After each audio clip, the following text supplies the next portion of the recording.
ஆரோனை பற்றி நான் பிரசங்கம் பண்ணுகிற மூன்றாவது பாகம் இது. ආරොන් ගැන මම දේශනා කරනවා තුන්වෙනි පාඩම මේ. This is the third part of the message on Aaron. Are you ready to read the Bible? Okay. இப்போ ஆரோனை குறித்து என்ன படித்தோம்? දැන් ආරොන් ගැන මොනවද ඉගෙන ගත්තේ? ஆரோனுடைய வஸ்திரங்களிலே இந்த மார்க்கவசத்தை குறித்து பார்த்தோம். ආරොන්ගේ මේ ලයවැස්ම ගැන අපි ඉගෙන ගත්තා. அதற்கு பிறகு ஏபோத்தை பற்றி பார்த்தோம். ඒ වගේම ඒපොත් 70 ගැන අපි බැලුවා. அதற்கு பிறகு அவருடைய இந்த அங்கியை பற்றி பார்த்தோம். ඒ වගේම ඔහුගේ ඒ ඇඳුම සලුව ගැන අපි ඉගෙන ගත්තා. கடைசியாக இந்த வெள்ளை நிற விசித்திரமான உள்ளங்கியை பற்றி படித்தோம். ඒ වගේම ඒ සුදුවට තිබෙනා වූ ඇතුල් ඇඳුම ගැන අපි ඉගෙන ගත්තා. So far we learnt about the breastplate of Aaron, then secondly the ephod, and third the garment, and then fourth the inner raiment, and today we are going to see the last two of Aaron's attire. இன்றைக்கு ஆரோனுடைய வஸ்திரத்தின் கடைசி ரெண்டு விஷயங்களை பார்க்க போகிறோம். අදවසේ අපි ආරොන්ගේ අවසාන ඒ වස්ත්‍ර ඒ කාණ්ඩ දෙක ගැන ඉගෙන ගන්න යනවා. ஆண்டவர் நம்மை ஆரோனை போல அழைத்திருக்கிறார், அப்படிதானே? දෙවියන් වහන්සේ අපිව ආරොන් වගේ කැඳවලා තිබෙනවා. God has called us like Aaron. Hebrews 5 verse 4. எபிரேயர் 5ஆம் அதிகாரம் 4வது வசனம். ஹெப்ரேயு 5 වෙනි පරිච්ඡේදයේ 4 වෙනி පදය. அப்புறம் பார்த்தோம் நாம் அனைவருமே ராஜரிக ஆசாரியர்கள் என்று. ඊට පස්සේ ඒක අපි බැලුවා අපි සේරම පූජකයෝ කියලා. We saw that we are all priests, royal priesthood. அப்போ இனி நமக்கு நாம் அணிய வேண்டிய கடைசி ரெண்டு பகுதிகள் தான். ஒன்று இந்த தலைப்பாகை, அடுத்தது இந்த அரைக்கச்சை. ඊට පස්සේ අපි දැන් අවසාන වශයෙන් බලන්න යන්නේ මේ හිස්වැස්මත් ඒ වගේම ඒ ඉඳපටියත් ගැන. So finally today we are going to meditate upon the mitre or the turban and the belt. Okay? இப்போ முதலாவது இந்த தலைப்பாகையை பார்ப்போம். දැන් අපි පළමු කොට ඒ හිස්වැස්ම ගැන බලමු. எங்கே திருப்பிக் கொள்ளுங்கள், யாத்ராகமம் 28வது அதிகாரம். දැන් පෙළගන්න නික්මයාම 28 වෙනි පරිච්ඡේදයට 35 இருந்து வாசிக்க போகிறோம். 35 වෙනි පදේ ඉඳලා අපි කියවන්න යනවා. 36 இருந்து வாசிக்க போகிறோம். 36 ඉඳන් අපි කියවන්න යනවා. So we are going to read Exodus chapter 28 verse 36 all the way to 39. 36 இருந்து 39 வரை வாசிக்க போகிறோம். ஒவ்வொரு வசனமாக 3 மொழிகளிலும் வாசிப்போம். ஓகேயா?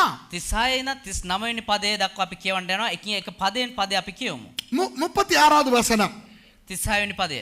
பசும் பொன்னினால் ஒரு பட்டத்தை பண்ணி கர்த்தருக்கு பரிசுத்தம் என்று அதிலே முத்திரை வெட்டாக வெட்டி පිරිසිදු රන් තහඩුවක් සාදා ස්වාමින් වහන්සේට ශුද්ධය කියා මුද්‍රයක කැටයක් මෙන්.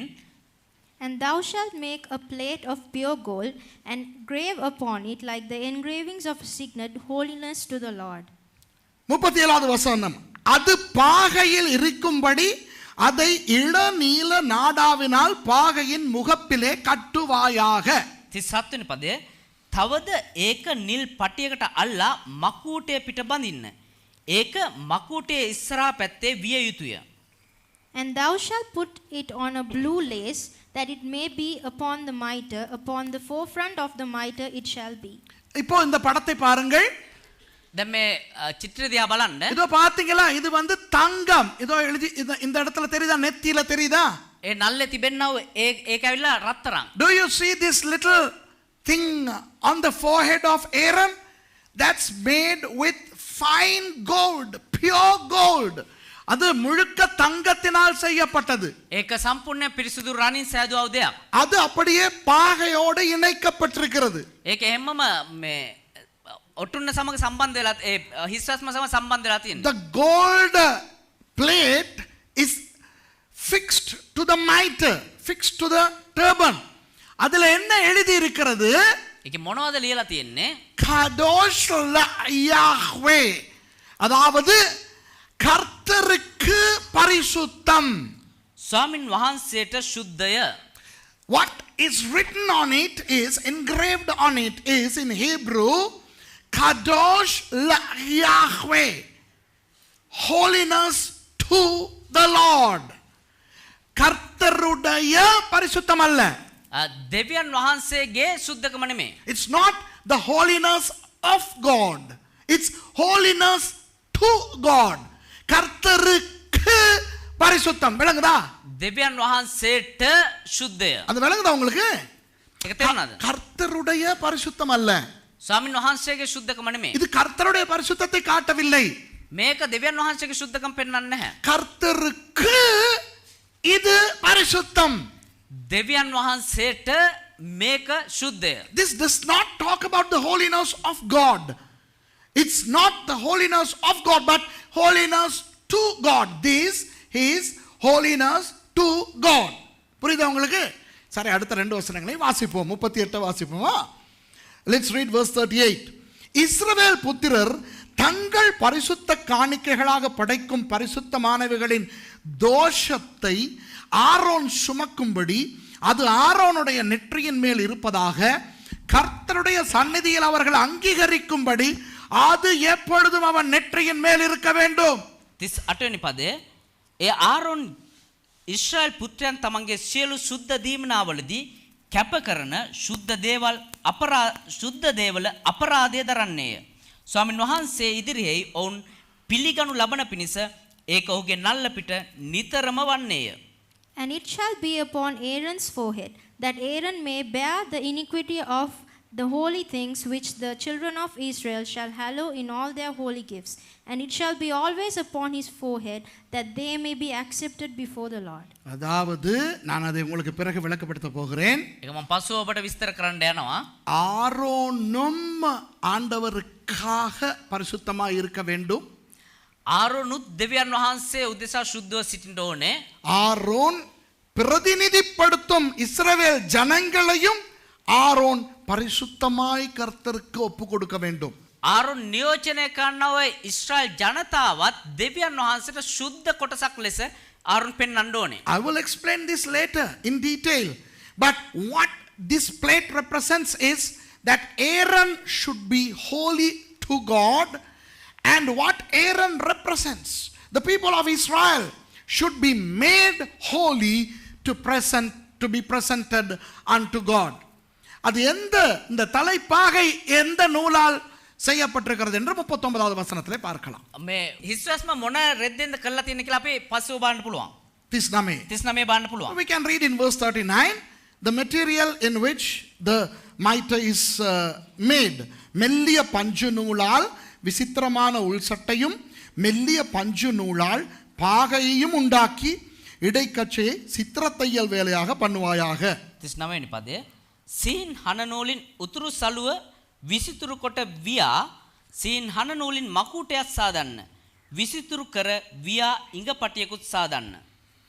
And thou shalt embroider the coat of fine linen, and thou shalt make the mitre of fine linen, and thou shalt make the girdle of needlework. சரி, இப்போ நான் உங்களுக்கு கற்றுக் கொடுக்க போகிறேன்.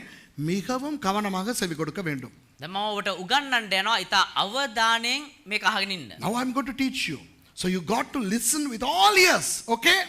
இப்போ முதலாவது இந்த தலைப்பாகையை எப்படி கட்ட வேண்டும் என்று நான் சொல்லிக் கொடுக்க போகிறேன். දැන් ඉස්සරෝ මේ හිස්වස්ම කොහොමද පළඳින්න ඕනේ කියලා උගන්වන්න යනවා. இது கிரீடம் மாதிரி எடுத்து தலையிலே வைக்கின்ற ஒன்றல்ல. මේක ඇවිල්ලා ඔටුන්න වගේ අරගෙන ඔළුව මත තියාගන්න එකක් නෙවෙයි. The turban or the mitre is not like a crown. You don't take it and put it on your head. எப்படி என்றால் இந்த துணியை எடுத்து வலது காதிலே இருந்து தலை முழுக்க மூடும் வரை இடது காது பக்கத்தாலே முழு தலையையும் சுற்றி சுற்றி சுற்றி கட்ட வேண்டும். ඒ හනරෙද්ද අරගෙන මේ දකුණු කනේ පැත්තේ ඉඳන් මෙහෙම වම් පැත්තට මෙහෙම වටේට ඔතා ගන්න ඕනේද? பாருங்க, காது தெரியுதான்னு பாருங்க. බලන්න කන් පේනවද කියලා? காது தெரியுதா? காது எங்க இருக்குது? කන් කොහෙද තියෙන්නේ? அந்த துணி உள்ளுக்கு காது போயிருச்சு. ඒ රෙද්ද ඇතුලෙන් තමයි කන් තියෙන්නේ. You know, the white linen is taken and it's wrapped around the head many times from the right ear to the left ear. Now when you look at the picture, you don't see the ear of Aaron. இது எதற்கு அடையாளம் தெரியுமா? මේක මොකද්ද දන්නව සංකේතවත් කරන්නේ? Aaron ஆசாரியன், ආරොන් එක පූජකෙක් ஆண்டவருடைய வார்த்தை தவிர தேவையில்லாததுக்கு செவி கொடுக்க மாட்டான். දෙවියන් වහන්සේගේ වචනය හැර අනවශ්‍ය දේවල් වලට අහුම්කම් දෙන්නේ නැහැ. It represents Aaron's ears as being closed to anything other than the word of God. இப்போ ஆரோனை போல அழைக்கப்பட்ட கிறிஸ்தவர்கள் ආරොන් වගේ කැඳෙව්වා වූ කිතුණුවෝ நாம் ஆண்டவருடைய வார்த்தையை தான் கேட்க வேண்டும். අපි දෙවියන් වහන්සේගේ වචනය තමයි අහුම්කම් දෙන්න ඕනේ. இன்றைக்கு உலகத்தில் என்ன நடந்து கொண்டிருக்கிறது தெரியுமா? දැන් අද ලෝකයේ මොනවද සිද්ධ වෙමින් තිබෙන දන්නවද? ஊழியக்காரர்கள் சில பேர் வந்து සමහර සේවකයෝ ඇවිල්ලා தங்கள் அனுபவத்தை சொல்லுகிறார்கள். තමුන්ගේ අත්දැකීම් ප්‍රකාශ කරගෙන ඉන්නවා. எனக்கு இப்படி நடந்தது, මට මෙහෙම සිද්ධ වුණා. எனக்கு ஆண்டவர் இப்படி சொன்னார், මට දෙවියන් වහන්සේ මෙහෙම කිව්වා. எனக்கு ஆவியானவர் இப்படி வெளிப்படுத்தினார். සුද්ධාත්මයන් වහන්සේ මට මෙහෙම එළිදරව් කරා. இதை ஜனங்களுக்கு சொல்லுகிறார்கள். මේක මනුෂ්‍යයන්ට කියනවා. இப்போ ஜனங்கள் அதை கேட்கிறார்கள். දැන් මිනිස්සු ඒක අහනවා. இப்போ ஜனங்கள் என்ன செய்ய வேண்டுமாம்? එතකොට මිනිස්සු මොනවද කරන්න අවශ්‍ය? அப்படி ஊழியக்காரர்கள் சொல்லும்போது එහෙම සේවකයෝ දේවදාසයෝ කියද්දී இது தேவனுடைய வார்த்தையில இருக்கிறதா என்று பார்க்க வேண்டும். මේක දෙවියන් වහන්සේගේ වචනය තුල තියනවාද කියලා බලන්න ඕනේ. இது தேவனுடைய வார்த்தையின் படி உண்மையானதா என்று பார்க்க வேண்டும். මේක දෙවියන් වහන්සේගේ වචනයේ ප්‍රකාශ සැබෑද කියලා බලන්න ඕනේ. தேவனுடைய வார்த்தையின் படி இருந்தால் மாத்திரம்தான் காது உள்ளே எடுக்க வேண்டும். දෙවියන් වහන්සේගේ වචනයේ ප්‍රකාරයට තිබුණා නම් තමයි කන ඇතුළට ගන්න ඕනේ. இல்லாவிட்டால் இந்த காதில கேட்டு இந்த காதிலே விட்டுவிட வேண்டும். එහෙම නැතිනම් මේ කණෙන් අහලා අනිත් කණෙන් එළියට දාන්න ඕනේ. You know, today many preachers are preaching their experiences. They say, God told me, God showed me, the Holy Spirit revealed to me. So what the hearers, the listeners should do is weigh those things against the scripture to see if the Bible backs it up, if what that person says is biblical. If it is not founded in the Bible, then you should discard it completely. புரியுதா உங்களுக்கு? තේරෙනවද ඔබට? அன்றைக்கு ஒருவர் சொல்லுகிறார் டிவியில, මේ එදා ටීවී එකේ කෙනෙක් කියනවා அவர் பரலோகத்துக்கு எடுத்துக்கொள்ளப்பட்டாராம். යාව ගත්තලු ස්වර්ගයට. நான் சொல்லும் போதே உங்களுக்கு யாருன்னு தெரியும், என்னத்துக்கு பேர் சொல்லுவானே ஒரு ஆள். දැන් කියද්දිම ඔයාලා දන්නවා මේ කවුරු ගැනද කතා කරන්න කියලා නම අවශ්‍ය නැහැ. ඔයාලා දන්නවනේ. அந்த நான் சிரிக்கிறதுக்குன்னு பாப்பேனே அந்த சேனல்ல ஒரு ஆள் சொல்றான், අර හිනහ වෙන්න ඕන වුණාම දේවදාසයා බලන්නේ අන්නේ channel එකේ. பரலோகத்துக்கு போனாராம். යා ගියාලු ස්වර්ගයට. உடனே இயேசு கேட்டாரா, කපාටම යේසුස් වහන්සේ ඇහුවලු உனக்கு பிதாவை பார்க்கணுமான்னு. ඔබට පියාණන් වහන්සේ බලන්න ඕනේද කියලා. இவர் சொன்னாரா, මෙයා කිව්වලු இவர் இயேசுவுக்கு பைபிளை சொல்றாரு. இவர் சொன்னாராம் இயேசுவுக்கு, දැන් මෙයා මේ යේසුස් වහන්සේට බයිබලේ කියලා දෙනවා. මෙයා කිව්වලු යේසුස් වහන්සේට வசனத்துல இருக்குது பிதாவை ஒருவனும் பார்க்க முடியாதுன்னு. වචනේ තියෙනවා කිසිම කෙනෙකුට පියාණන් වහන්සේව බලන්න බෑයි කියලා. அப்ப இயேசு சொன்னாரா, ඒතර යේසුස් වහන්සේ කිව්වලු இருக்குதுதான், තියෙනවා තමා. ஆனா நீ தானே, ඒ වුණාට ඔයානේ உனக்கு விருப்பம்னா நான் காட்டுறேன். ඔයා කැමති නම් මම ඔයාලට පෙන්නන්නම්. எப்படி? කොහොමද? அதாவது பைபிள்ல இருக்கு பிதாவை யாரும் பார்க்க முடியாதுன்னு. කියන්නේ බයිබලේ තියෙනවා පියාණන් වහන්සේව කාටවත් බලන්න බෑයි ஆனா කියලා. நீ ஸ்பெஷல். ඒ වුණාට ඔයා විශේෂයි. உனக்காக நான் பைபிளையே மாத்த தயார். ඒ කියන්නේ ඔයා වෙනුවෙන් මම බයිබලේ මාරු කරන්න ලෑස්ති. உனக்கு பார்க்கணுமான்னு சொல்லு, ඔයාට බලන්න ඕනද කියන්නේ நான் காட்டுறேன். මම පෙන්නන්නම්. உடனே இவர் சரின்னாரா. ඊට පස්සේ මෙයා හරි කිව්වලු. அப்ப போனா ஒரு இமயமலை மாதிரி இருந்துச்சான். දැන් ඒතකොට යද්දී හිමාල කන්ද වගේ තිබ්බලු. இப்ப ஷுவரா தெரியும் யார் ஆளுன்னு இல்லையா? දැන් කවුද කියලා අනිවාර්යයෙන්ම දන්නවා. அதுல பிதாவை இவருக்கு இயேசு காட்டினாராம். එතනදී යේසුස් වහන්සේ පියාණන් වහන්සේ යාට පෙන්වවලු. I was listening to this guy on television the other day. This guy says that he was taken up to heaven, and then Jesus came and asked him, do you like to see the Father? So this fellow told Jesus, but the Bible says nobody can see the Father. And Jesus said, it's okay, it's you. So if you want to see the Father, I'll show you anyway. Yes, the Bible says nobody can see the Father, but if you want, it's you, right? So I'll show. So this fellow said, okay. And the Lord showed him the Father. புரியுதா உங்களுக்கு? இன்றைக்கு பிசாசு என்ன செய்கிறான்னு புரியுதா? ඔබට තේරෙනවද අද දවසේදී යක්ෂයා මොනවද කරන්න කියලා? பைபிள்ல இருக்குதான். බයිබලේ තියෙනවා තමා. ஆனா நீ ஸ்பெஷல், හැබැයි ඔයා විශේෂයි. ஆனா நான் ஸ்பெஷல். හැබැයි මම විශේෂයි. இந்த ஊழியர்கள் என்ன சொல்லுகிறார்கள்? දැන් මේගොල්ලෝ මොනවද මේ කියන්නේ? வேதத்துக்கு புறம்பானதை செய்து கொண்டு බයිබලයට විරුද්ධ දේ කරගෙන யாராவது கேள்வி கேட்டால் இது வேதத்திலே இல்லையே அல்லது வேதத்துக்கு புறம்பாய் இருக்கிறதே என்று කවුරු හරි අහුවනම් මේක බයිබලේ නෑනේ මේක බයිබලට විරුද්ධයිනේ කියලා. அவர்கள் என்ன சொல்லுகிறார்கள்? මේගොල්ලෝ මොනවද කියන්නේ? ஆமா ஆமா பைபிள்ல இருக்குதான், ඕ බයිබලේ තියෙනවා තමා. ஆனா அதனுடைய அர்த்தம் வேற.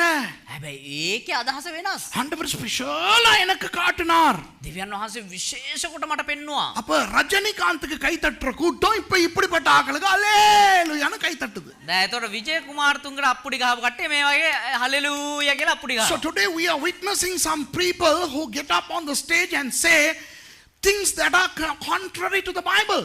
And if people question, what they do is, yes, the Bible says so, but then the meaning is different. There is a hidden meaning, they say. And then they say, yeah, but then the Lord gave me an exceptional blessing. விளங்குதா?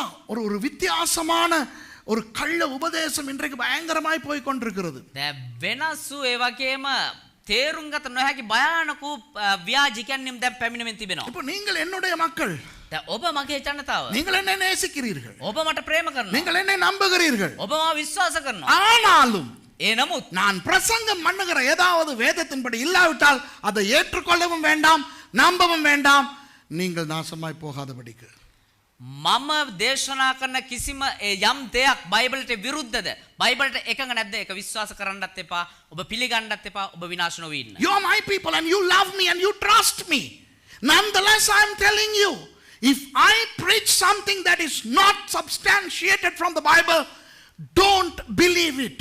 Don't take it lest you be destroyed.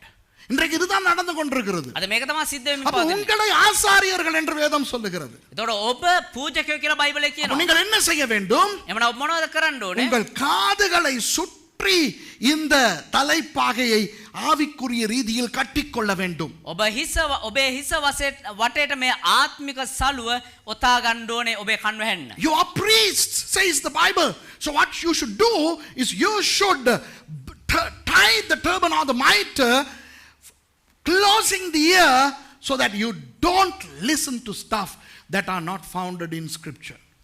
புரியுதா உங்களுக்கு? තේරුණාද ඔබට?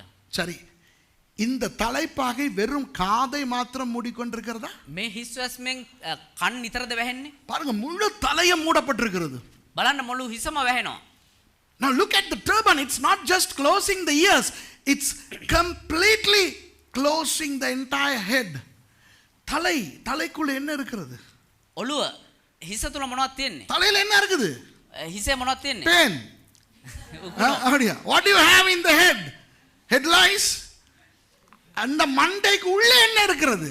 ඔළුව ඇතුලේ තියෙන මොනවද? மூளை, මොළය, அறிவு, ඥානය, இல்லையா? அறிவு, ஞானம் எல்லாம் இதுக்குள்ள தான் இருக்கு. ඥානය, ප්‍රඥාව, මේ හැම சிந்தனை. සිතුවිලි. We have the brain, we have the thinking ability, we have knowledge, we have intellect inside our head. இன்றைக்கு பிசாசு என்ன செய்கிறான் தெரியுமா? අද යක්ෂයා මොනවද දන්නවද කරන්නේ? இந்த தலைக்குள்ளே தேவையில்லாததை போட்டு விட்டால், මේ ඔළුව ඇතුළට අනවශ්‍ය දේවල් දාගත්තා නම් இந்த தலை தான் முழு உடம்பையுமே கட்டுப்படுத்துகிறது. මේ ඔළුව තමා මුළු ශරීරයම පාලනය කරන්නේ. அப்போ இந்த உடம்பையே அவனுக்கு ஏற்ற விதத்திலே மாற்றி விடலாம். එතකොට මේ ශරීරයත් උට ඕන විදිහට මාරු කරගන්න පුළුවන්.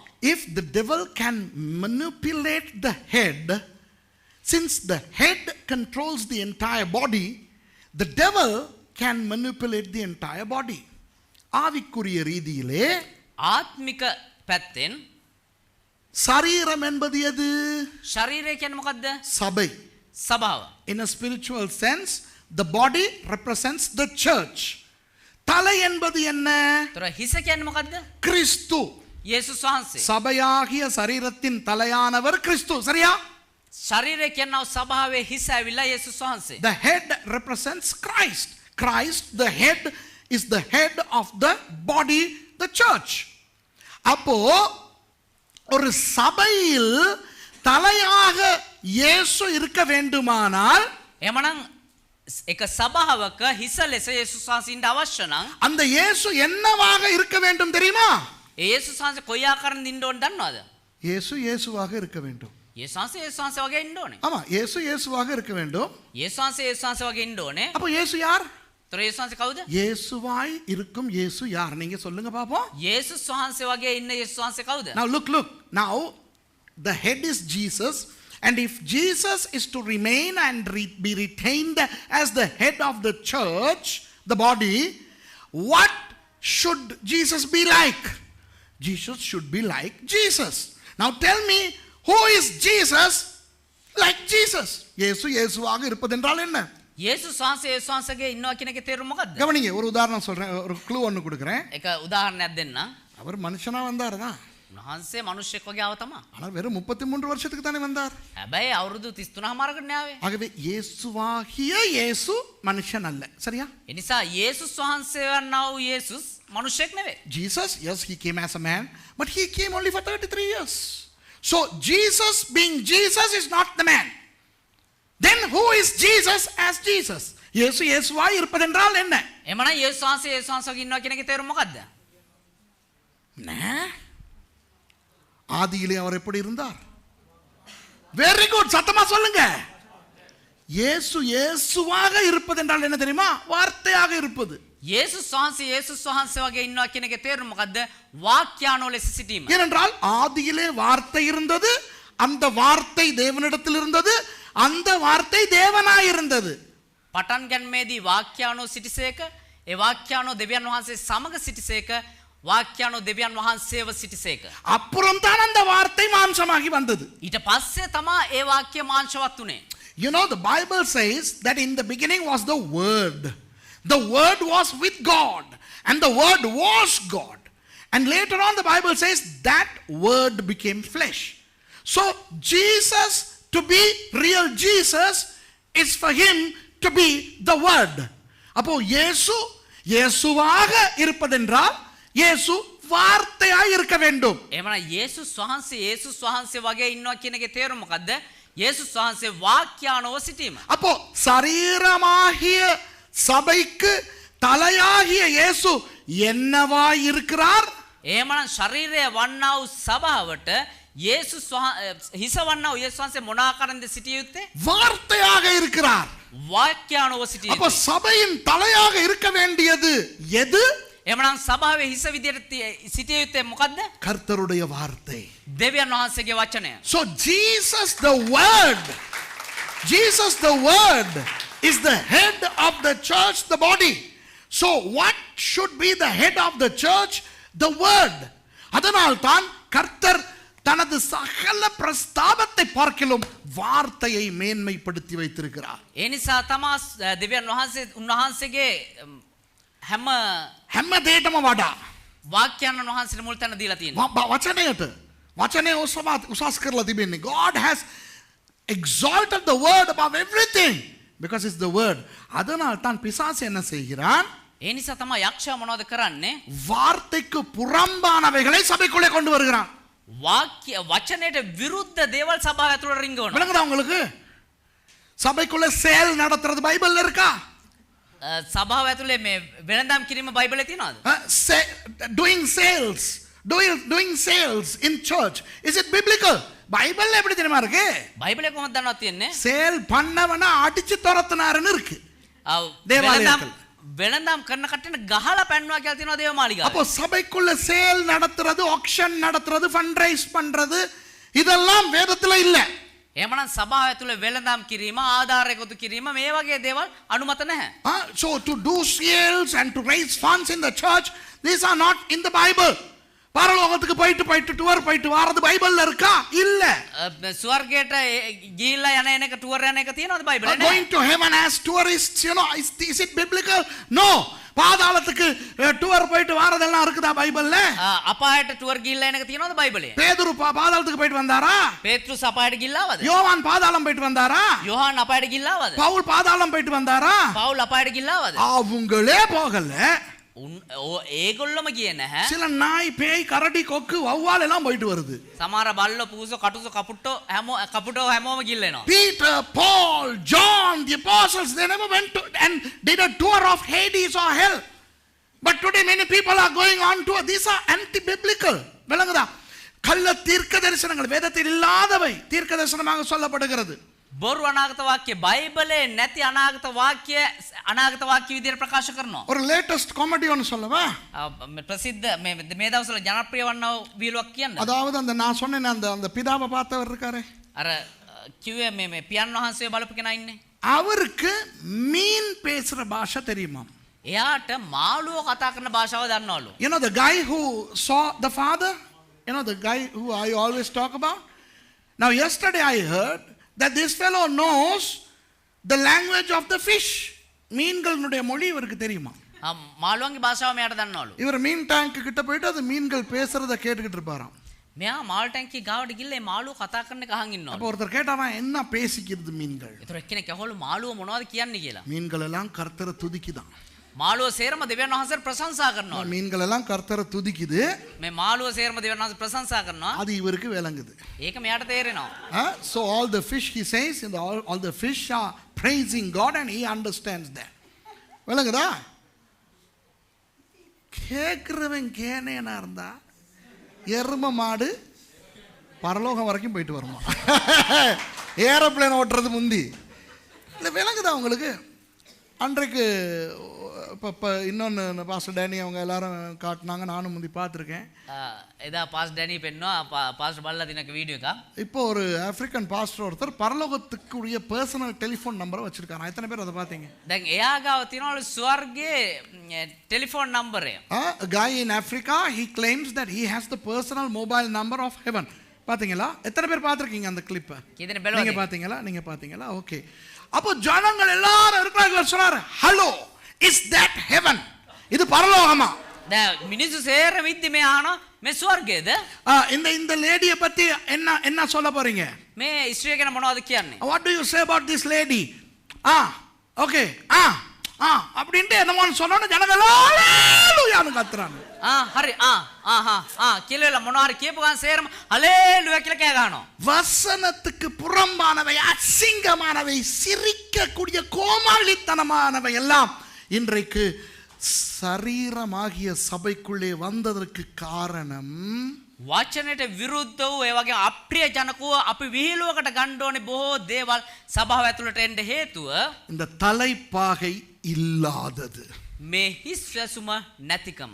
The reason why anti-biblical precepts have encroached into the church, the body, is because the body is not wearing the turban, the mitre. அப்போ இது என்ன செய்கிறது? இந்த தலைப்பாகை එමනම් මේ හිස් වැසුම මොනවද කරන්නේ? இந்த தலைக்குள்ளே தேவையில்லாதது போகாமல் தடுக்கிறது. මේ හිස තුලට අනවශ්‍ය දේවල් යන එකට බාධා කරනවා. அன்பானவர்களே, தலைக்குள்ளே ஒரு விஷயம் போய்விட்டால் ප්‍රේමවන්තනි ඔළුව ඇතුලට යම් දෙයක් ගියා නම් உங்கள் முழு உடம்பையும் அது பாதிக்கும். ඒක ඔබේ මුළු ශරීරයටම බාධාවක් If වෙනවා. anything enters your head, it's going to completely control your entire body. தலைக்குள்ள என்ன போகும்னு நான் கொஞ்சம் சில உதாரணங்களை சொல்லுகிறேன். ඔළුව ඇතුලට මොන වගේ දේවල්ද යන්න ඕන කියලා සමහර උදාහරණ කියන්නම්. நன்றாய் ஊழியம் செய்து கொண்டிருக்கின்ற ஊழியக்காரனுக்கு හොඳට සේවය කරන් ඉන්නව සේවකින්ට எவனாவது வந்து சொல்லுகிற ஒன்று நல்ல ஐடியா ஒன்று தலைக்குள்ள போட்டுருவான். කවුරු හරි එක්කෙනෙක් ඇවිල්ලා හොඳ අදහසක් යාගලුව ඇතුලට දැම්මොත් ඒක යනවා ඔළුවට. ஊழியக்காரனை நாசமாக்குகிற விஷயம் என்ன? එතකොට සේවකයන් විනාශ කරන කාරණාව මොකද්ද? ஐடியா. අදහස්. You know, some pastors, some workers of the gospel are very faithful, and then the devil would bring a funny idea into his brain. என்ன ஐடியா? මොන වගේ අදහස්ද? பணம் சம்பாதிக்கிற ஐடியா, මුදල් හම්බ කරන අදහස්, வெளிநாடு போற ஐடியா, පිටරට යන අදහස්, கல்யாணம் கட்டுற ஐடியா, විවාහ වෙන අදහස්, பெரிய சர்ச் கட்டுற ஐடியா. විශාලු සභා ගොඩනගන්න. இந்த ஐடியா எந்த விதத்துல வேணாலும் வரலாம் தெரியுமா? මේ අදහස් කියන දේවල් එහෙම නැත්නම් යෝජනා කියන ඒවා කොයි ආකාරයෙන් එන්න පුළුවන් දන්නවද? ஊழியக்காரர்களுக்கு சொல்லுகிறேன், සේවකින්ට කියන්න. வசனத்திலிருந்து வராத எந்த ஐடியாவும் தலைக்குள்ளே எடுத்துக்கொள்ள வேண்டாம். වචනය තුලින් එන්නේ නැති කිසිම යෝජනාවක් ඔළුව ඇතුලට ගන්න එපා. The idea could be that of money making, marrying, building a huge building, going abroad. Now I am admonishing the ministers of the gospel. Do not entertain any idea that is not from the word. சில ஆம்பளைகளோட தலை உள்ளுக்கு போறது யார் தெரியுமா? සමහර පිරිමින්ගේ ඔළුව ඇතුලට යන්නේ කවුද දන්නවද? காதலி. ප්‍රේමවන්තිය. Some guys allow the girl to go into the head. அப்புறம் அவரை முழுக்க கண்ட்ரோல் பண்றது யார் தெரியுமா? ඒතකොට ඊට පස්සේ ආව සම්පූර්ණ පාලනය කරන්නේ කවුද දන්නවද? அவள். ඇය. அவள் இல்ல, அவ எங்கேயோ இருக்கிறா, ஆனா தலை உள்ளுக்கு அவள். ඇය නෑ, එයා ඉන්න කොහෙද? ඒ උනාට ඔළුව ඇතුළේ ඉන්නේ ඇය. அதே போல நிறைய பெண்களுக்கு தலைக்குள்ள இருக்கிறது அவன். ඒ වගේම බොහෝ තැනැත්තියන්ගේ ඔළුව ඇතුළේ ඉන්නේ එයා. ඌ එතන නැති වුණාට ඌ තමා කොහෙ ඉඳන්දෝ මේකව පාලනය කරගෙන ඉන්නේ. කියපන් දෙමළෙන්. දෙමළ කෙල්ලෙක් ඕනේනේ. කියන්න දෙමළ. அவர் அந்த இடத்துல இல்லாட்டியும் தலைக்குள்ள இருந்தா அவள் கண்ட்ரோல் பண்ணுவாங்க. அதுதான். So even if the guy is not near her from somewhere, that guy is inside the head. ஆமாமா இல்லையா? சில பேருடைய தலை உள்ளுக்கு என்ன தெரியுமா இருக்கு? සමහරුන්ගේ ඔළුව ඇතුලේ මොනවද දන්නවද තියෙන්නේ? வியாபாரம், business. ව්‍යාපාර. Some people have business in their. I'm talking about pastors. நான் ஊழியக்காரங்களை பத்தி பேசுறேன். මේ සේවකයන් ගැන කතා කරන්නේ. business. ව්‍යාපාර. சில பேருடைய தலையில என்ன இருக்கு தெரியுமா? සමහරුන්ගේ ඔළුවේ තියෙන මොනවද දන්නවද? building. ගොඩනැගිලි. கட்டடம். ගොඩනැගිලි சில பேருடைய தலை உள்ளுக்கு என்ன தெரியுமா இருக்குது? සමහරුන්ගේ ඔළුව ඇතුලේ මොනවද දන්නවද තියෙන්නේ? வாகனம். වාහන. புரியுதா உங்களுக்கு? தலை உள்ளுக்கு இந்த மாதிரி விஷயம் போனால் இருக்க வேண்டிய வார்த்தை இருக்காது. ඔළුව ඇතුළට මේ වගේ දේවල් ගියා නම් තියෙන්න ඕනේ වචනය තියෙන්නේ නැහැ. Some people have cars, vehicles inside their head. Some people have buildings in their heads. Some people have enterprises and businesses in their heads. If you get all these things in their head, they will not have the word of God inside their head. அப்ப நம்முடைய தலைக்குள்ள என்ன இருக்க வேண்டும்? එතකොට එයාගේ ඔළුව ඇතුලේ මොනවද තියෙන්න ඕනේ? வார்த்தை. වාක්‍ය. වචනය. வேற எதுவும் நம்முடைய தலைகளுக்கு உள்ளே போகாதவாறு நம்மை பாதுகாக்கின்ற அந்த காரியம் தான் தலைப்பாகை. එමනම් වෙන කිසිම දෙයක් අපේ හිස ඇතුළට යන්නේ නැති වෙන්න ඒ ඔළුව ආරක්ෂා කරන දේ තමයි ඒ හිස් ඇසුම. So the turban is the element which keeps unnecessary things from coming into our brain. அதுபோல கள்ள உபதேசங்கள். ඒ වගේම ව්‍යාජ කියන්නේ இன்றைக்கு நிறைய பேருடைய தலைக்குள்ளே கள்ள உபதேசங்கள் வந்திருக்கின்றன. අද බොහෝ දෙනාගේ ඔළුව ඇතුළට ව්‍යාජ කියන්නේ ඇවිල්ලා. ஆகவே இந்த கள்ள உபதேசங்கள் வராமல், கெட்ட ஐடியாக்கள் வராமல், கெட்ட நோக்கங்கள் வராமல் நாம் தலைப்பாகையை கட்டி இருக்க வேண்டும். එහෙමනම් මේ ව්‍යාජ කියන්නේ ඔළුව ඇතුළට එන්නේ නැති වෙන්න, ඒ බොරු දේවල්, එහෙම නැත්නම් අනවශ්‍ය දේවල් ඔළුව ඇතුළට එන්නේ නැති වෙන්න අපි හිස් ඇස්මෙන් හිස වසා ගන්න So ඕනේ. we should wear the mitre to keep all these false doctrines and false ideas from entering our head. இப்போ உங்களுக்கு விளங்குதா? දැන් ඔබට තේරෙනවද? இப்போ அதுல என்ன எழுதி இருக்கிறதா? දැන් ඒකේ මොනවද ලියලා තියෙන්නේ? கதோஷ் லயாஹ்வே, அதாவது கர்த்தருக்கு பரிசுத்தம். ඒ කියන්නේ දෙවියන් වහන්සේට, ස්වාමීන් වහන්සේට සුද්ධය. Holiness to God. ஆரோன் ஆண்டவருடைய சமூகத்துக்கு வரும் பொழுது ආරොන් ස්වාමීන් වහන්සේගේ අභිමුඛයට පැමිණෙද්දී அவன் ஆண்டவருக்காக பிரித்தெடுக்கப்பட்டவனாய் இருக்க வேண்டும். එයා දෙවියන් වහන්සේ වෙනුවෙන් වෙන් වුණා වූ කෙනෙක් විදියට ඉන්න ඕනේ. காதோஷ் என்றால் என்ன அர்த்தம்? කාදොෂ් කෙනකේ තේරුම මොකද්ද? நான் இங்கு பிரசங்கம் செய்திருக்கிறேன். මේක දේශනා කරලා තිනවා. அப்படி ஆண்டவருக்காக வேறு பிரிக்கப்பட்ட ஒரு நிலை இருக்க வேண்டும். ඒ කියන්නේ දෙවියන් වහන්සේ වෙනුවෙන් වෙන් කරා වූ තත්වයක අපි ඉන්න ඕනේ. I taught you once what is kadosh, what is holiness. It is to be separated unto God. ஆண்டவருக்காக நாம் பிரித்து எடுக்கப்பட்ட ஒரு கூட்டமாய் இருக்க வேண்டும். දෙවියන් වහන්සේ වෙනුවෙන් වෙන් කරගත්තා වූ කණ්ඩායමක් අපි ඉන්න ඕනේ. We must be separated unto God. That's holiness. இப்போ ஆரோனுடைய இன்னொரு விஷயத்தை சொல்லிரவா? දැන් ආරොන්ගේ තව එක් කාරණාවක් කියන්නද? ஆரோன் மாத்திரம் பரிசுத்தமாய் ஆண்டவருடைய சமூகத்துக்கு போக கூடாதாம். ආරොන් වගේ අපි ආரோன் විතරක් සුද්ධව දෙවියන් වහන්සේගේ අභියසට යන්නැල්ලු முழு இஸ்ரவேல் ஜனங்களையும் பரிசுத்தப்படுத்தி தான் இவர் கொண்டு போகிறாராம் ஆண்டவருடைய சமூகத்துக்கு. මුළු ඊශ්‍රායල් ජනතාවම සුද්ධ කරලා තමාලු දෙවියන් වහන්සේගේ මුකට අරන් යන්න ඕනේ. Aaron does not make himself holy to go to the presence of God, but he also makes the people of Israel holy to come to the presence of God. So it is the responsibility of Aaron to make sure that the people of Israel are holy. ஆரோனுடைய கடமை என்ன? இஸ்ரவேலர்கள் பரிசுத்தமாய் இருப்பது. ආරොන්ගේ වගකීම මොකද්ද? මේ ඊශ්‍රායල් ජනතාව සුද්ධව තබා ගැනීම. ஆகவே இந்த சபையில இருக்கிற அப்பாமார், එනිසා මේ සභාවේ ඉන්නව පියවරු, நீங்கள் உங்களுடைய மனைவி உங்களுடைய பிள்ளைகளினுடைய பரிசுத்தத்தை நீங்கள் பொறுப்பேற்க வேண்டும். ඔබ ඔබේ දරුවන්ගේ ඒ වගේම බිරිඳගේ සුද්ධකම ඔබ බලාගත යුතුයි. அம்மாமார், මව්වරු, உங்கள் பிள்ளைகளுடைய பரிசுத்தத்தை நீங்கள் பொறுப்பேற்க வேண்டும். ඔබේ දරුවන්ගේ සුද්ධකම පිළිබඳ ඔබ වගකීමක් ගත යුතුයි. Fathers, you are responsible for the holiness of your wife and your children. Mothers, you are responsible for the holiness of your children. Pastors, you are responsible for the holiness of the church. ஊழியக்காரர்கள், உங்கள் விசுவாசிகளின் பரிசுத்தத்துக்கு நீங்கள் பொறுப்பு. සේවකයවිල්ලා ඔබේ ඇදිලිවන්තගේ සුද්ධකම ගැන වගකීම තිබෙන්නේ ඔබේ අතේ. நான் பரிசுத்தமா இருந்துக்கிறேன், மத்தவன் கேடு கெட்டு போனாலும் என்ன, இது ஆரோன் சொல்ல முடியாது. මම සුද්ධව හිටියා නම් ඇති අනිත් අයට මොනවා වුණාම මට මොකෝ කියන එක ආරොන්ට කියන්න බෑ. Aaron cannot say, as long as I am holy, that's enough. I don't care about the others. He has to make sure that the nation of Israel is holy. Aaron இஸ்ரவேலர்களை பரிசுத்தமாய் வைத்துக் கொள்ள வேண்டும். புரியுதா? ආරොන් ඇවිල්ලා ඉස්රායල් ජනතාව සුද්ධව තැබිය යුතුයි. ஆகவே நீங்கள் பரிசுத்தமாய் இருந்தால் போதாது. එනිසා ඔබ සුද්ධව සිටියා පමණක් මදි. உங்களோடு இருக்கிறவர்களையும் நீங்கள் பரிசுத்தமாக்க வேண்டும். ඔබ සමග සිටින්න උනුත් ඔබ සුද්ධව තබාගත යුතුයි. விளங்குதா? உங்கள் சக மாணவர்களுடைய பரிசுத்தம் உங்கள் கையிலே. සමහර ඔබේ ශිෂ්‍යයන්ගේ සුද්ධකම ඔබේ අතේ තියෙන්නේ. உங்கள் சக விசுவாசிகளினுடைய பரிசுத்தம் உங்கள் கையிலே. ඔබේ ඇදිලිවන්තන්ගේ විශ්වාසයේ මේ සුද්ධකම තියෙන ඔබේ අතේ. புரியுதா உங்களுக்கு? ஆகவே நீங்கள் தனியாய் நான் ஆண்டவரோடு நன்றாய் இருந்து கொள்கிறேன் என்று சுயநலமாய் இருக்கக்கூடாது. එනිසා ඔබ ආත්මාර්ථකාමී ලෙස මම විතරක් සුද්ධව ඉන්නම් කියලා ඔබට සිටිය නොහැකියි. So you are responsible also for the holiness of people who are with you.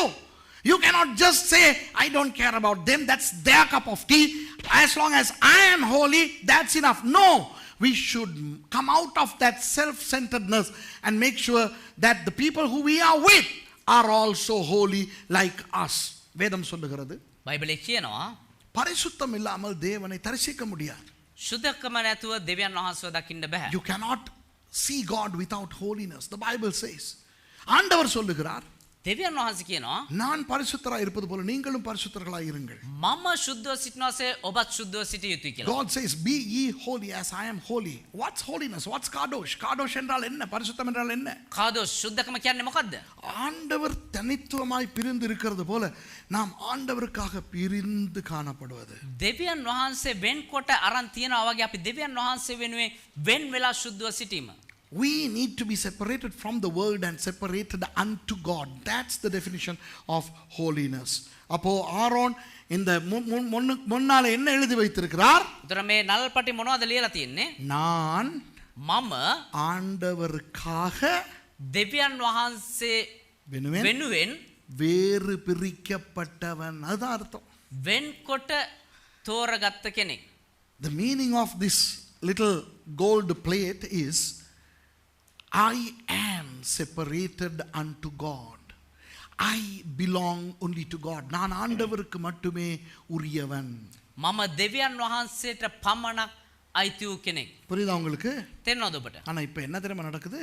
හැබැයි අද මොනවද දන්නවද සිද්ධ වෙන්නේ? இவன் சொல்றான் அவளுக்கு, මෙයා කියනවා ඇයට, මූ කියනවා අරුට, ඒකිට. மூ කියනවා ඒකිට, நான் உண்ட මම නුඹේ උඹේ ලව් කරන්න දන්නේ නැද්ද මයි? දන්නේ නැනේ. දන්නවනම් මේලාට ඉන්නවනේ කෙල්ලේ.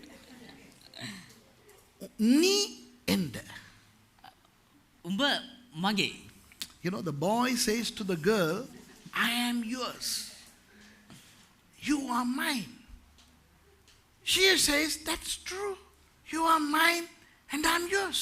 அவளும் சொல்றா, ஆமா உண்மை, நான் உங்கட, நீங்க எந்த.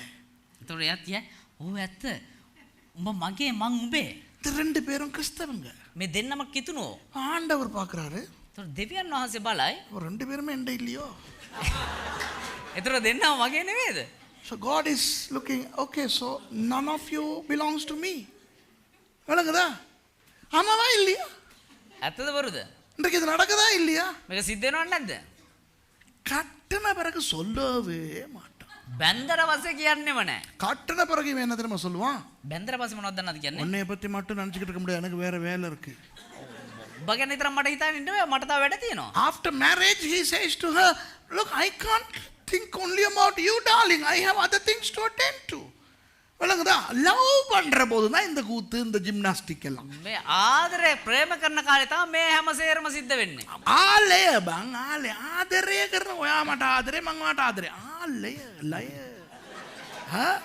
ආලය කරනකොට ඔයා පොඩ්ඩ ආලය කරලා බලන්නකෝ. හා? මේ මෙයාට දෙන්නකෝ සෙට් කරලා ආලය කරන්න එක්කෙනෙක්. දන්නේ නැති නිසා, එක්ස්පීරියන්ස් නැති නිසා පොඩ්ඩක් අමාරුයි. இல்லையா? விளங்குதா உங்களுக்கு? තේරෙනවද ඔබ? ஆமாவா இல்லையா? ඇත්තද බොරුද? ஊழியக்காரன் සේවකයෝ நல்லா இருப்பான். හොඳට ඉන්නවා. அந்த அந்த அவ வார வரைக்கும் ඒ කියනකම් அவ வந்தோடனே අර කියාපු ගමන් ஆண்டவருக்கு சொல்றதெல்லாம் அவளுக்கு சொல்லுவான்.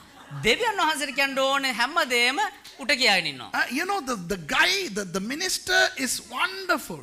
He is so holy until she comes into the scene. After she comes, he tells her things that he always told Jesus. You're mine, I'm yours. நீ எந்த, நான் உண்ட. இதுக்கு முந்தி ஆண்டவரே நான் உன்னுடையவன். ඔයා මගේ මං ඔයාගේ. ඊට කලින් ස්වාමිනේ මං ඔබ වහන්සේගේ. He who said, Lord, I belong to you, now says, I'm yours, darling, and you are mine. அடுத்தது, you are my everything. நீ தான் எந்த எல்லாம்.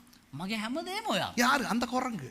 කවුද මේ වඳුරාව? அந்த குரங்கு இவன் ஊழியத்தை நாசமாக்க வந்த அந்த பிசாசை பார்த்து இவன் சொல்லுவான், நீ தான் எனக்கு எல்லாம். கிழிச்சுக்கிட்டு போக போகுது. මේ වඳුර තමයි මෙයාගේ සේවෙම කණ්ඩායවිලා තියෙන. හැබැයි කියනවා උඹ තමයි මගේ හැමදේම You කියලා. are my everything. Those days he sings, He is my everything. Now you are my everything, darling. வந்து எல்லாம் என் இயேசுவே. இப்ப நீ தாண்டி எனக்கு எல்லாம். இயேசுස් මාසෑම දෙයක් තමයි මට හැමදේම. හැමදේම ඒකි තමයි. යකත් ඒකි තමයි. விளங்குதா? எல்லாமே அவதான். பிசாசும் அவதான். நாசமா ஆக்கிடுவான். விளங்குதா? தலை உள்ளுக்கு பொம்பளைய கொண்டாந்து வைக்காதீங்க. ඔළුව ඇතුළට ගෑනු ගෙනල්ලා තියාගන්න එපා. தலை உள்ளுக்கு ஆம்பளைய கொண்டாந்து வைக்காதீங்க. ඔළුව ඇතුළට පිරිමිය ගෙනල්ලා තියාගන්න එපා. Don't bring into your head a girl. Girls, don't bring into your head a boy. Okay? இந்த காலத்துல கைஸுக்கும் சொல்ல வேண்டியிருக்குது, ஆம்பளை நீ இன்னொரு ஆம்பளைய கொண்டாடாதானே. ஏன்னா இப்போ இந்தியாவில் ஆம்பளைய கட்டலாம், பொம்பளை கட்டலாம். Nowadays, you know, because of this homosexual freedom, we have to say, guys, don't bring even guys into your head. Girls, don't bring girls. In India, 377 article is removed, you know. Now homosexuality is not a crime in India. Okay? So we have to be very careful. Don't bring anything into your head apart from the word of God. கர்த்தருடைய வார்த்தையை தவிர எதையும் உங்களுடைய தலைக்குள்ளே கொண்டு வர வேண்டாம். விளங்குதா? දෙවියන් වහන්සේගේ වචනය නැතිව වෙන කිසිම දෙයක් ඔබේ ඔළුව ඇතුළට ගන්න එපා. ஆகவே ஆசாரியர்களாகிய நீங்கள் ඒ නිසා පූජකයෝ වන්නා ඔබ உங்கள் தலைக்குள்ளே ஐடியாஸை வரவிடக்கூடாது. ඔබේ ඔළුව ඇතුළට යෝජනා එන්න ඉඩ අරින්න හොඳ නැහැ. வியாபாரத்தை தலைக்குள்ளே கொண்டு வரக்கூடாது. ව්‍යාපාරය ඔබේ ඔළුව ඇතුළට ගන්න හොඳ නැහැ. அன்புகளை நேசங்களை தலைக்குள்ளே கொண்டு வரக்கூடாது. ප්‍රේමය ආලය කියන දේවල් ඔබේ ඔළුව ඇතුළට ගන්න එපා. வசனத்துக்கு புறம்பான உபதேசங்களை தலைக்குள்ளே கொண்டு வரக்கூடாது. වචනට විරුද්ධ ඒ ඉගැන්වීම ඔබේ ඔළුව ඇතුළට ගන්න එපා. ஏனென்றால் தலை பாதிக்கப்பட்டால் முழு உடம்பும் பாதிக்கப்பட்டு விடும். ඒ කියනවා නම් ඔබේ ඔළුව බාධා වුණා නම් මුළු ශරීරයම බාධා වෙයි. So do not bring ideas into your head. Do not bring businesses into your head. Do not bring enterprises. Do not bring extra biblical teachings, anti-biblical teachings into your head. Make sure to protect your head with the word of God. You need to have this turban to protect your head from allowing these things to come in. அந்த தலைக்குள்ளே இந்த விஷயங்கள் வராமல் இருக்கும் அந்த பாதுகாப்பாய் அந்த தலைப்பாகை இருக்க வேண்டும். இப்ப விளங்குதா? ඔළුව ඇතුළට වෙන කිසිම දෙයක් එන්නේ නැති වෙන්නේ හිස්වැස්ම ඔළුවේ ආරක්ෂා විදියට පැලඳගෙන සිටිය යුතුයි. அப்பொழுதுதான் நான் ஆண்டவருக்கு பரிசுத்தமாக இருக்க முடியும். එතකොට තමා මට දෙවියන් වහන්සේට සුද්ධව ඉන්න පුළුවන්. Only then can I be kadosh, holy unto God. அப்போ ஆரோன்ட எந்த இடத்துல ஆண்டவருடைய நாமம் எழுதப்பட்டிருக்குது? එතකොට ආරොන්ගේ කොයි ස්ථානේද දෙවියන් වහන්සේගේ නම කොටලා තියෙන්නේ? நெற்றியிலே. නළල මත. அது யார் பார்த்தாலும் அது தெரியும். ඒ කියන්නේ කවුරු බැලුවත් ඒක පේනවා. No matter who looks at Aaron, everybody can see what's inscribed. The name of the Lord is inscribed on his forehead. Wow! பாருங்க ஆண்டவருடைய நாமம் எங்கே இருக்க வேண்டும் ஒரு ஆசாரியனுக்கு? එතකොට එක පූජකයෙක්ගේ කොයි ස්ථානයේ දෙවියන් වහන්සේගේ නාමය තියෙන්න ඕනේ? நெற்றியிலே. නළල මත. அப்போ அது என்னத்தை இந்த தலைப்பாக என்னத்தை பிரதானமாய் குறிக்கிறது? එතකොට මේ හිස්සස්ම මොකද්ද පළමු කොට පෙන්වන්නේ? கர்த்தருடைய வார்த்தையை பாதுகாத்து வைத்துக் கொள்வதை குறிக்கிறது. ஓகேயா? දෙවියන් වහන්සේගේ වචනය ආරක්ෂා සහිතව තබාගත යුතුයි So කියන්නේ. what does the turban represent? The word of God, protection of the word of God in you. ஓகேயா? புரியுதா உங்களுக்கு? තේරුණාද? சரி, கடைசியாக අවසාන වශයෙන් இந்த கச்சையை பார்ப்போம். මේ இடைக்கச்சை. இங்க ඉඩපටිය. பாத்தீங்க. Okay, now finally let's look at the belt. இப்போ நல்லா கவனிங்க. දැන් හොඳට අවධානය දෙන්න. உங்களுக்கு நான் அன்றிலிருந்து சொல்லி கொடுத்து விட்டேன் இந்த மார்க்கவசத்தை. දැන් එදා කියලා දුන්නා මේ ලයිව් ඇස්ම ගැන. ஏபோத், ඒ පොත් සැට්ටය. அங்கி, සලුව. விசித்திரமான உள்ளாடை. ඒ වගේම උතුරු සලුව. இந்த நாளையும் ஆரோனுடைய உடம்போடு சேர்ப்பதுதான் இந்த பட்டி. මේ හතරම ආරොන්ගේ ශරීරයේ දරා ගන්න තමයි මේ පටිය. The breastplate, the ephod, the garment and the inner raiment are all affixed to the body of Aaron with this belt. இந்த இடைப்பட்டி இல்லாவிட்டால் මේ ඉන පටිය නැති වුණා නම් இது அவனுடைய உடம்போடு ஒட்டாது.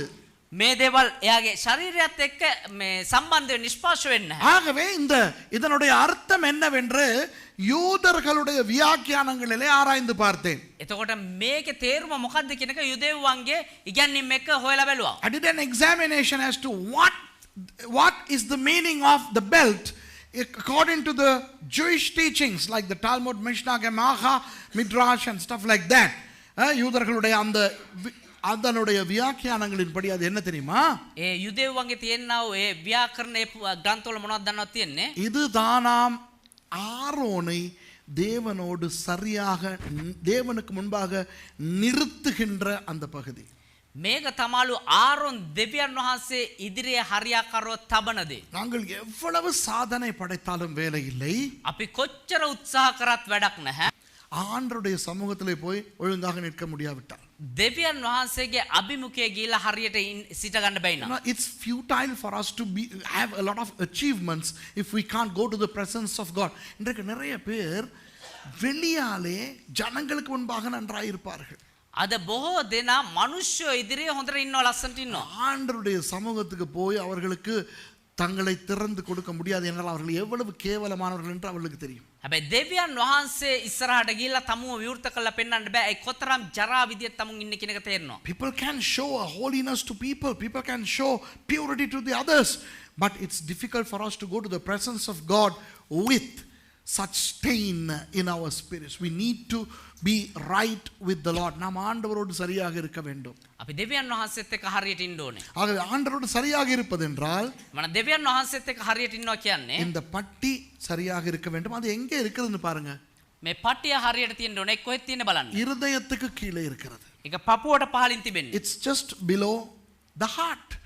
அதாவது தலைப்பாக எப்படி தலையை காக்கிறதோ ඒ කියන්නේ හිස කොහොමද හිස්වැස්මෙන් ආරක්ෂා වන්නේ? அது போல இந்த பட்டி இருதயத்தில் இருக்கின்றது விழுந்து போகாமல் காத்து கொள்ளுகிறது. ඒ වගේම මේ පටිය ඇවිලා හදවතේ තියෙන දේ නොවැටේ තිබෙන්න ආරක්ෂා කරනවා. While the mitre protects the head, the belt protects the heart. தலைக்கும் இருதயத்துக்கும் தொடர்பு உண்டு தெரியுமா? හිසටත් හදවතටත් සම්බන්ධතාවයක් තියෙනවා දන්නවද? There is a connection between the head and the heart. இப்போ தலையிலே ஏதாவது பிரச்சனை வந்து விட்டால் දැන් ඔළුවේ මොකක් හරි ප්‍රශ්නයක් ආවනම් அது எங்களுடைய உணர்ச்சிகளை பாதிக்கும்.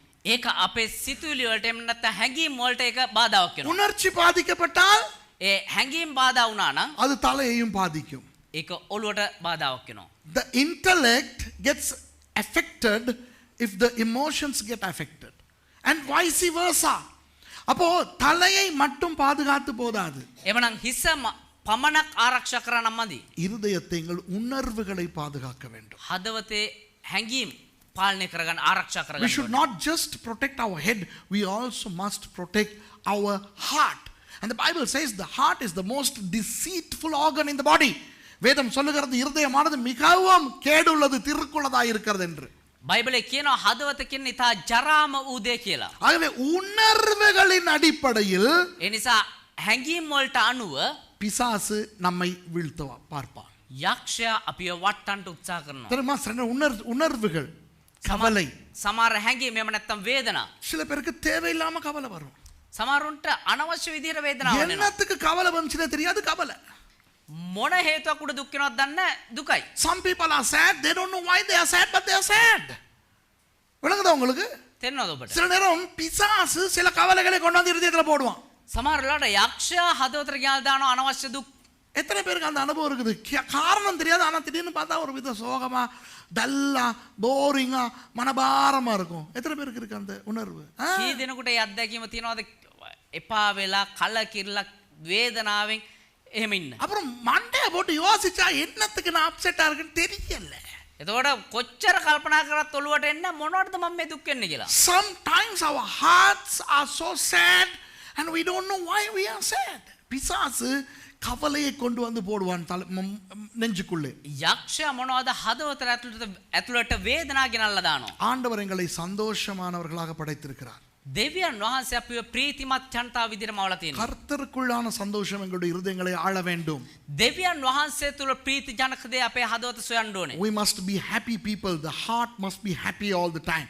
அப்போ எங்களுடைய இருதயத்தை பரிசுத்தமாய் சந்தோஷமாய் காத்துக்கொள்வதுதான் இந்த பட்டி. එහෙමනම් අපේ හදවත සුද්ධවත් ප්‍රීතියනුත් තබා ගන්න දේ තමයි මේ පටිය. So this is the belt which keeps our heart holy. Okay. நான் இந்த ஆரோனுடைய உடையை பற்றி பேசி முடித்து விட்டேன். 12:30 ஆக போகிறது. ஞானஸ்நானம் கொடுக்க வேண்டும். දැන් අපි මේ ආරොන් ගැඳුම ගැන කතා කරලා ඉවර කරා 12:00යි බෞතිස්මය ලබා ගන්න තියෙනවා. நான் மறுபடியும் உங்களுக்கு ஞாபகப்படுத்துகிறேன் இந்த 6 காரியங்களை. නැවත වතාවක් මේ කාරණා 6 ගැන ඔබට මතක් කරලා දෙන්න. So in conclusion, let me explain the 6 elements of the entire garment of Aaron before we close. Okay? முதலாவது පළමු කොට மார்பதக்கம். එළය වැස්ම. நாம் மார்பதக்கத்தை அதாவது மார்க்கவசத்தை அணிந்திருக்க வேண்டுமாம். මම ඒ ලය වැස්ම අපි අපි ඒ ලය වැස්ම පැළඳගෙන සිටිය යුතුයිලු. We should wear the breastplate. அப்போ என்ன 2 கோமேதக கற்கள் தோளிலே. ඒ වගේම උරහිස් මත නාගමාණික්‍ය දෙකක්. மாணிக்க கற்கள் 12 நெஞ்சிலே. ඒ වගේම මැණික්ගල් 12ක් පපුව තුල. கோமேதக கற்களில் என்ன இருக்கிறது சொல்லுங்க? නාගමාණික්‍ය දෙකේ මොනවද පෙන්වන්නේ? இஸ்ரவேல் கோத்திரங்களின் 6 கோத்திரம் இந்த பக்கம் 6 கோத்திரம் இந்த பக்கம். ඉස්රායල් ගෝත්‍රවල ගෝත්‍ර 6ක් මේ පැත්තෙත් ගෝත්‍ර 6ක් අනිත් පැත්තේ. 12 கற்கள் என்ன? එතකොට මේ ගල් 12 මොනවද? இஸ்ரவேல் கோத்திரங்கள் 12. ඉස්රායල් ගෝත්‍ර 12. On the 2 huge stones, 6 names of the tribes on this side and the 6 names of the other 6 tribes on the other side. And the 12 stones, each stone represents a tribe. So we should bear Israel on our shoulders and our hearts. இஸ்ரவேலை எங்களுடைய தோளிலும் எங்கள் இருதயத்திலும் சுமக்க வேண்டும். එවන ඉස්රායල අපේ හදවත තුලත් ඒ වගේම දෙවුර මතත් දරාගත යුතුයි. இரண்டாவது ஏபோத். දෙක ඒපොත් සැට්ටය. ஏபோத் எதை குறிக்கும்? ඒපොත් සැට්ටය මොකද නියෝජනය කරන්නේ? துதியை குறிக்கும். ஞாபகம் இருக்கா? ප්‍රශංසාව පෙන්වනවා. Number 2, ephod. What does ephod represent? Praise. ஞாபகம் இருக்கா? தாவீது ஏபோத் உடுத்திட்டு ஆடினார். David danced wearing an ephod. David නැටුවා මේ ඒපොත් සැට්ටය ඇඳගෙන මතකද? தேவனுடைய ஆசாரியர்களாகிய நாம் கர்த்தரை துதிக்கிறவர்களாக இருக்க வேண்டும். එමනම් අපි පූජකයෝ ලෙස දෙවියන් වහන්සේ ප්‍රශංසා කරනෝ සිටිය යුතුයි. அடுத்தது வஸ்திரம். ඊට පස්සේ සලුව. நீதியை குறிக்கும் என்று பார்த்தோம். ஞாபகம் இருக்கா? ධර්මිෂ්ඨකම ගැන පෙන්눔 කරා. Okay, the raiment, the garment represents righteousness, the robe. Righteousness, right relationship with God and man. தேவனோடும் மனிதனோடும் சரியான உறவு. දෙවියන් වහන්සේ සමගත් මනුෂ්‍යයන් සමගත් හරි වූ සම්බන්ධතාවය. நாலாவது விசித்திரமான உள்ளாடை. හතර වෙනුවට උතුරු සලුව. Number 4, the inner garment, white, no glory, no color, and that represents holiness of humility of Aaron. ஆரோனுடைய அந்த ஆசாரியனுடைய தாழ்மையை அது குறிக்கும். ඒ කියන්නේ ආරොන් ගේ නැත්නම් පූජකයාගේ ඒ යටත්කම පෙන්නනවා. எவ்வளவு ஆண்டவர் எங்களை மகிமைப்படுத்தினாலும் දෙවියන් වහන්සේ කොතරම් අපි උසස් කරත් எல்லா மகிமையும் ஆண்டவருக்கு தான் போக வேண்டும். මේ සියලු මහිමය දෙවියන් වහන්සේ තමයි ආයුත්තේ. All glory should go to God, not to us. அடுத்தது தலைப்பாக எதை குறிக்கும்? ඊට පස්සේ හිස්වැස්ම ගැන කතා කරා. தலையை பாதுகாத்துக் கொள்வதற்காக கர்த்தருடைய வார்த்தையை மாத்திரம் தலைக்குள்ளே வைத்திருக்கின்றதை குறிக்கும். හිස ආරක්ෂා කරගන්න ඒ වගේම දෙවියන් වහන්සේගේ වචනය පමණක් හිස තුල දරාගත යුතුයි. The mitre represents the protective element of the word of God in our head. தலைக்குள்ளே இருக்கிற வார்த்தை வெளியே போய்விடவும் கூடாது. ඔළුව ඇතුලේ තියෙන ওই වචනේ එළියට යන්නත් හොඳ නැහැ. வெளியே இருந்து தேவையில்லாத விஷயங்கள் தலைக்குள்ளே வரவும் கூடாது. එළියේ ඉඳන් අනවශ්‍ය කාරණා ඔළුව ඇතුලට එන්නත් හොඳ The නැහැ. word of God should not leave our head and unnecessary things should not come into our head. Finally, the belt கடைசியாக ஆறாவது இந்த இடைக்கச்சை අවසාන වශයෙන් ඉන්න පටිය இருதயத்தை காத்துக் கொள்வதை குறிக்கும். හදවත ආරක්ෂා කර ගැනීම පිණිස. Protecting the heart. அப்போ வேதம் என்ன சொல்லுகிறது? ඒතකොට බයිබලයේ මොනවද කියන්නේ? எபிரேயர் 5:4. හේබ්‍රෙව් 5:6. ஆரோனை போல அழைக்கப்பட்டால் ஒழிய யாரும் இந்த ஊழியத்தை செய்ய முடியாது. ආරොන් වගේ කැඳවීම ලැබුවන් හැරෙන්ට අනිත් කිසිම කෙනෙකුට මේ සේවය කරන්න So නොහැකියි. according to Hebrews 5:4, we need to be called like Aaron to serve the Lord. And 1 Peter 2:19 says that we are all royal priesthood. 1 பேதுரு 2:19 சொல்லுகிறது நாம் அனைவருமே ராஜரிக ஆசாரியர்கள் என்று. 1 පේතෘස් 2:19 කියන අපි හැම දිනම ආරොන් වගේ කැඳවීම ලැබු පූජකයෝ කියලා. ஆகவே இந்த உடைகளின் மூலமாய் ஆண்டவர் கற்றுக் கொடுத்ததை மனதில் வைத்துக் கொள்வோம். ඒ නිසා මේ ඇඳුම් තුලින් දෙවියන් වහන්සේ අපිට උගන්වපු දේ අපි සිතේ තබා ගමු. Let's retain whatever the Lord taught us through the entire garment of Aaron. එළඹිருந்து ஜெபித்து முடிப்போம். විශේෂයෙන්ම නැගී සිට යාඥා කරලා අවසන් කරමු.